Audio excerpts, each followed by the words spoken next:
और देव दुर्लभ बतलाया गया। इसी मानव शरीर में चारों पदार्थों की प्राप्ति होती है, धर्म, अर्थ, काम और मोक्ष। अर्थ और काम ये प्रारंभ से प्राप्त होते हैं। बड़े हाथ दिखाते फिरते देखियो मेरे भाग्य में क्या है, ये चीज मुझे मिलेगी या ना मिलेगी। कितना आडंबर फैलाया हुआ है। अरे जो भाग्य में लिख दिया उसे कोई मिटा नहीं सकता, हर हालत में भोगना पड़ेगा। बड़ा स्पष्ट कहती है भागवत, अवश्य में भोक्तव्यम कृतम कर्म शुभाशुभम। जो हम कर्म करके आए हैं हर हालत में हमको भोगने पड़ेगा।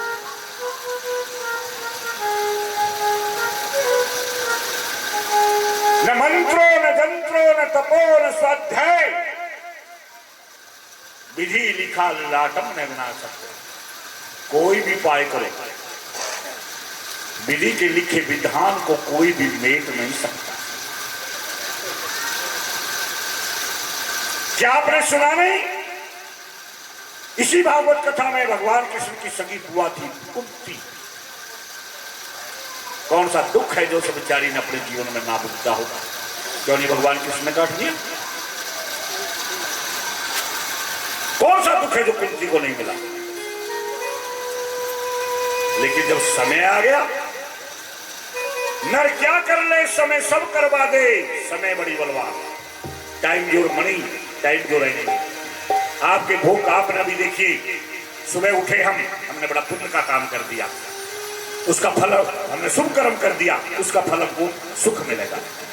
थोड़ी देर में हमने गलत काम कर दिया, अशुभ कर्म कर दिया, उसका फल दुख मिलेगा। अभी आज आप 2 दिन दुख में तड़फ रहे, वो दुख का समय खत्म हो गया, तीसरे दिन आपके पुण्य का समय का आपको सुख मिल गया। आप क्या कहेंगे? ओ बाबा जी ने मंत्र दिया था उससे कट गया, शंकर जी को जल चढ़ाना है जो उससे कट गया।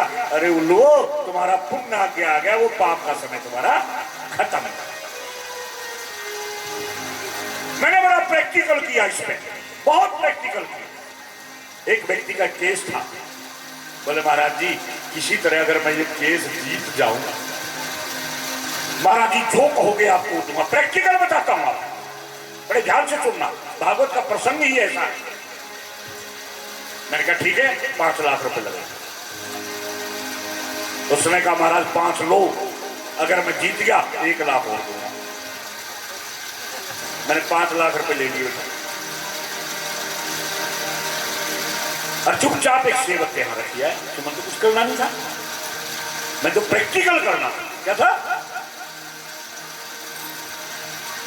3 महीने बाद बहस हुई, बहस के बाद वो मुकदमा जीत गया। अरे महाराज बड़ी खुशी, मिठाई का डिब्बा लेकर आया, मेरे माला डाली, बड़े अपने रिश्तेदारों में हमारे गुरुजी बहुत महान है, और वो 5 लाख रुपए जोगे तो करे। मैं किसी के पास नहीं गया, मैंने एक भी माला नहीं कमाई, भगवान उसे जिता दिए।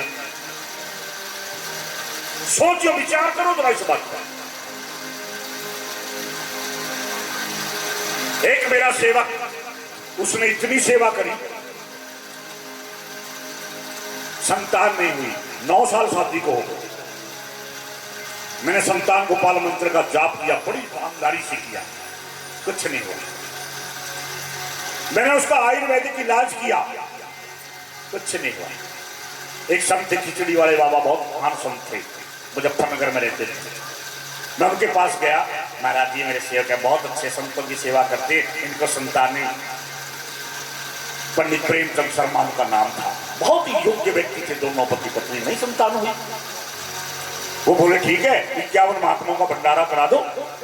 उन्होंने 51 महात्माओं का भंडारा करा दिया, कुछ नहीं हुआ। मैं बड़ा निराश हो गया, बड़ा हताश हुआ। मैंने बड़ी ईमानदारी से काम किया, हुआ कुछ नहीं। भदौरा हसनपुर से एक जाट जाटनी मेरे पास आए, महाराज 12 साल हो गए, बच्चा नहीं है, आपका बड़ा नाम सुना है।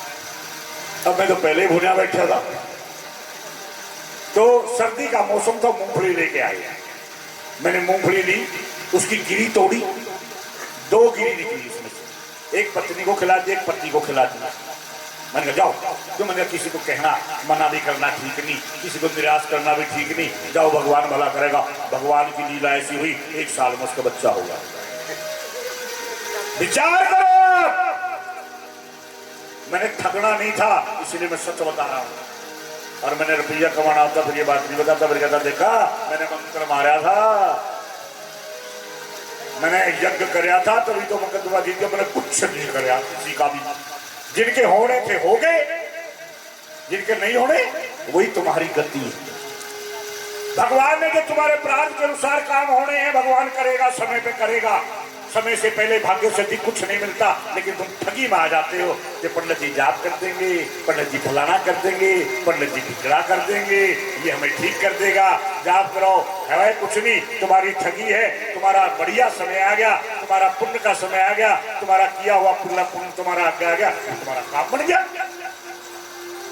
और वरना अगर ऐसे काम बढ़ते ना फिर तो पैसे वाले तो दुखी ही नहीं रहते, वो तो परमानेंट पंडित जी रख लेंगे जाप करने के लिए, पंडित जी पूजा के लिए परमानेंट रख लेंगे, उनको दुख का क्या काम।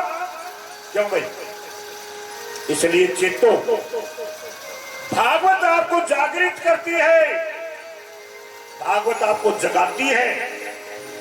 इन पाखंडों से बचो, परमात्मा का भजन करो, सत्कर्म करो, ऐसे कर्म करो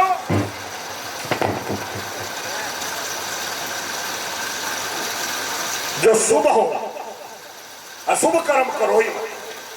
हम 3 प्रकार से कर्म करते हैं, मन से, वाणी से, शरीर से। कर्म 2 ही प्रकार का है, शुभ या अशुभ, या अच्छा या बुरा।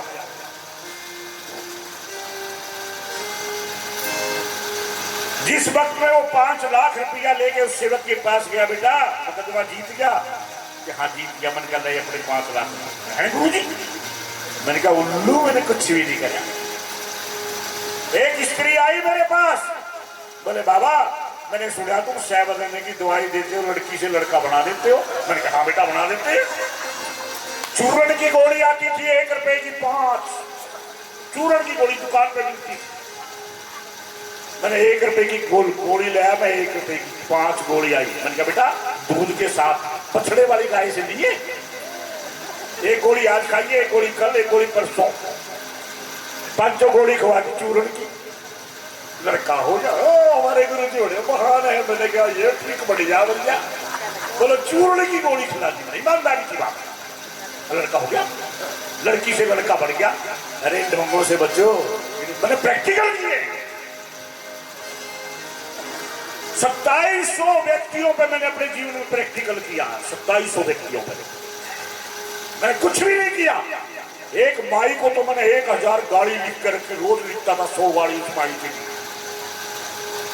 उस माई की मनोकामना पूरी हो गई, गाड़ियां देने में पूरी होगी बोलो। इसलिए समय का इंतजार करो, भगवान पर विश्वास करो। समय से पहले, भाग्य से अधिक तुम्हें कुछ नहीं मिलेगा। तुम्हारे भाग्य में मकान है तो बढ़ेगा, तुम्हारे भाग्य में नौकरी है लगेगी, तुम्हारे भाग्य में संतान है तो होगी। और अगर भाग्य में नहीं है ना भैया, कुछ भी कर लो, फिर लुटाई लुटाई। क्या है? बस क्या है, हम सनातन धर्म की जय बोलते हैं। बोले सनातन धर्म की जय। और सनातन धर्म किसे कहते हैं? सत्यम बुरियात प्रियम बुरियात, सत्य बोलना और प्रिय बोलना, ये सनातन धर्म। मंच पर बैठकर अगर झूठ बोल दिया, मंच पर बैठकर अगर प्रिय नहीं बोला तो पाप के भागी बन गए हम। अशुभ कर्म हो गया, और किसके लिए? 2 कौड़ी के लिए, 2 पैसे के लिए तो बोलेंगे झूठ। आपको हम बहकाएंगे किसके लिए? 2 पैसे के लिए। किस काम आएगा? सब यही धरा रह जाएगा। इसलिए भगवान का भजन करो, भगवान की भक्ति करो, अपने बड़ों का सत्कार करो, माता पिता की सेवा करो। माता पिता सबसे बड़ा तीर्थ है, याद रखना मेरी बात। माता पिता से बढ़कर के कोई देवता नहीं है, माता पिता से बढ़कर के कोई गुरु नहीं है। जिन गुरुओं के दिन रात तुम पैर छूते घूमते हो, फिर अपने माँ बाप के दबा कर देखो कितना आनंद आएगा। मेरा भाव सिर्फ एक है, भागवत क्यों करता हूं? सिर्फ आपको जगाने के लिए। मेरा सूत्र है, भागवत कमाने के लिए नहीं है, भागवत जगाने के लिए। मेरा एक सूत्र है, अब तो जाग मुसाफिर जाग बतेरा सो लिया रे। अब तो